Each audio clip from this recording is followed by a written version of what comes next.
We also have a number of elected officials here today. I think I see, well, maybe one. This is good. Nice. Oh, and you. Nice to see you. Absolutely. Good to see you. It's nice that folks are here to talk about a very important issue for West Virginia. I think just about everyone here serves our state or our nation in one form or another, and I want to always thank the people that are doing the hard work because you're making a difference. You know, I know that when I served as the state attorney general, I was always very focused on the drug fights and what was happening and the undocumented aliens that were flooding into our country. And I used to call it the Biden border disorder because I knew that West Virginia was a border state because we had to wrestle with the consequences of seemingly unlimited amounts of fentanyl flooding into our state. And that was in part to what was happening and the absolute callous indifference to human life that we were seeing over that period. Fentanyl was slaughtering our citizens, still is to some degree, but the numbers are coming down. So I was always motivated on these immigration issues by what we could do in West Virginia to reduce the drug problem. And so that's what got me very interested. And earlier this year, we were working with corrections and others on the 287G program, and I wanted to quickly signal my intent to let the state know we're going to stand by President Trump and his efforts to tighten up the border because it will matter for West Virginians. And that's exactly what we've done. And by the way, you could see the results with the Trump administration. They've been phenomenal. And I'm just so proud of our president and what he's done. It's not getting enough attention that this president is standing up, and what he's did from a border perspective is truly unbelievable. I want people to know that, and I know West Virginians are deeply grateful because I think it also ties into our broader efforts to get substance abuse deaths down. During the Biden administration, millions and millions of people unlawfully entered our country. We had no knowledge of who they were or if they were a threat to our citizens. This was an assault on our sovereignty and the rule of law. And quite frankly, it's an insult to those who immigrated here the right way. Biden's border disorder and the refusal to take action on illegal immigration made our country less safe. And West Virginia, well, we paid a very heavy price for that. Our state was flooded with massive amounts of fentanyl and other illicit drugs that tore apart so many of our communities. Now, we're still dealing with that mess. Fortunately, we've been working, and I've signed an executive order, and we've been taking action to direct the West Virginia Department of Homeland Security, the state police, and corrections to fully cooperate with ICE and other federal law enforcement agencies to help this president enforce implementation of his goals to close down the border. We also sent a letter to local law enforcement, letting them know of their options to be part of this as well. And our intent is to take any legal necessary action to protect our citizens. That's what I've always done as Attorney General. That's what I'm going to keep doing as governor. We need to make sure that we're stepping up in this area. And that brings us to why we're here today. I talked a little bit earlier in the year about the importance of the 287G program. Well, today I'm pleased to announce that the West Virginia National Guard, the state police, and the Division of Corrections have all signed memorandum of agreement with ICE to begin formal participation. Now, we had some announcements earlier this year, but now it's clear these agencies are going to be putting the time in and they're getting trained. And in many cases, this is training of about 40 hours for the individuals who will be participating in. That's significant. 287G, as many of you know, is a program from ICE that delegates to states and local law enforcement officers the authority to perform specified immigration enforcement functions. And the National Guard and state police, they're going to participate in the task force model, which includes a number of different authorities. I'll just tick off a few, but the others will be available on our website.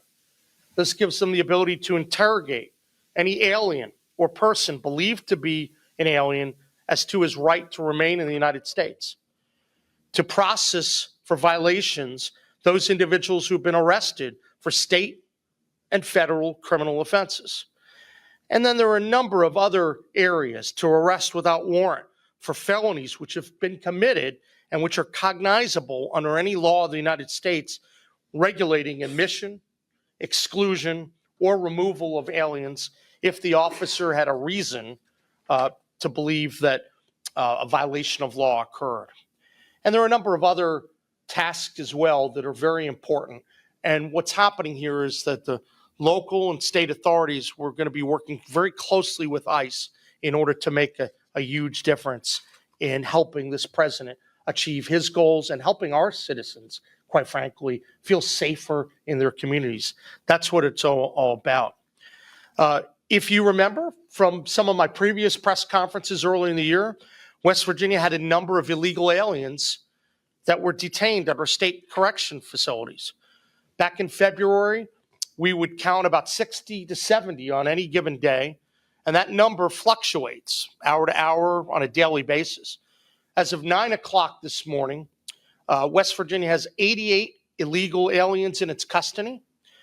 We have 13 illegal aliens that are housed in West Virginia prisons who are convicted of crimes and serving a sentence, 28 who have been arrested on federal or local charges and have active ICE detainers, and 46 are being detained on immigration charges, including for matters such as failing to appear in court before a deportation judge or entering the country after previously being deported. So we've been busy working to get these memos signed, and we have 3 agencies that are going to be fully cooperative with the federal government to help participate in the efforts to protect our people. I think that's critically important, and I'm going to make sure that we're doing everything we can to back up some of the people behind me to make sure that folks know that West Virginia, we're going to protect our citizens. West Virginia does feel the impact of illegal immigration. And so all these people that pretend it doesn't matter, it really does. We're going to get the fentanyl off our streets. We're going to make sure that illegal immigration doesn't have the impact in West Virginia that, quite frankly, it did during the Biden administration. I'm excited about the training program. I think that's a great opportunity for a lot of our state workers and for the Guard. And, you know, I can tell you that the training programs are going to be beginning very, very soon. The goal is to get as many of our personnel trained in order to be effective partners with ICE, Homeland Security, and the Trump administration. Here in West Virginia, we stand for law and order. And with President Trump in the White House, we're going to restore the rule of law at our borders and throughout our country. This is about protecting our citizens, and West Virginia is going to do its part to keep our communities safe. Now, I'd like to recognize a couple of the people who come up and say a few words about what's going on with their agencies. We'll hear from Jim Seward first, Major General Jim Seward, who's our terrific Adjutant General. He's doing a really good job. What a jewel for West Virginia. So we're really happy with him. We have Colonel Jim Mitchell, and Jim Mitchell's doing a great job as the superintendent of the West Virginia State Police. He's really stepped up, and I think people are seeing the cultural difference that Jim is making. This is outstanding. And then David Kelly, former delegate who's now our Commissioner of Corrections and Rehab. He's putting so much time and energy in, and people can see the difference that these gentlemen are making. And I also want to make sure I recognize Joe Gigliotti, who's the Assistant Field Office Director for ICE, based out of Philadelphia. So we're really grateful that you're in today. And obviously our elected officials, Delegate Foggins and Senator Azinger. We spend a lot of time up here in Wood County and the Mid-Ohio Valley. That's because this is an important part of the state. And we want to let people know, whether we're talking economic development, whether we're talking protecting our citizens from crime, or a host of different items. We'll have more news related to BEAD and our broadband infrastructure this week. We're going to keep doing everything we can to help this region of the state, and quite frankly, all parts of West Virginia remain safe and strong. So it's great to be up here again today. And now I'm happy to turn the podium over to Major General Jim Seward. Thank you. Thank you. Governor Patrick Morrisey addressed a gathering in West Virginia, acknowledging the presence of elected officials and service members committed to protecting the state and the nation. He expressed gratitude for their hard work and dedication, highlighting his long-standing focus on drug enforcement and immigration issues during his tenure as State Attorney General. Morrisey recounted how he labeled the situation at the southern border as Biden border disorder, pointing to the influx of fentanyl and other illicit drugs into West Virginia as a direct consequence of lax border security. He noted that while fentanyl continues to take lives, recent efforts have led to declining numbers. He credited the Trump administration's border policies for positive results, saying they were instrumental in reducing substance abuse deaths and enhancing public safety. In contrast, Morrisey criticized the Biden administration for allowing millions of unlawful border crossings without adequate vetting, calling it an assault on national sovereignty and an insult to lawful immigrants. He argued that this inaction made the country less safe and brought devastating consequences to West Virginia, including a surge in fentanyl and other drugs. To counter these impacts, Morrisey signed an executive order directing the West Virginia Department of Homeland Security, State Police, and Corrections to cooperate fully with ICE and other federal agencies. He also sent guidance to local law enforcement outlining how they could participate in enforcement efforts. These measures, he said, are part of his commitment to taking every legal step necessary to protect West Virginians.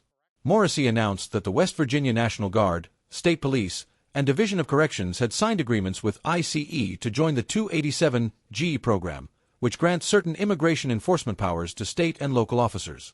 Training for participants, lasting around 40 hours, will prepare them to interrogate, arrest, and process individuals for immigration-related offenses, as well as to collaborate closely with federal partners. He detailed that, as of that morning, the state was holding 88 illegal aliens in custody, including 13 serving prison sentences for crimes, 28 arrested on various charges with active ICE detainers, and 46 detained for immigration violations. Morrisey stressed that these actions will help remove dangerous drugs from communities and reduce the impact of illegal immigration in the state.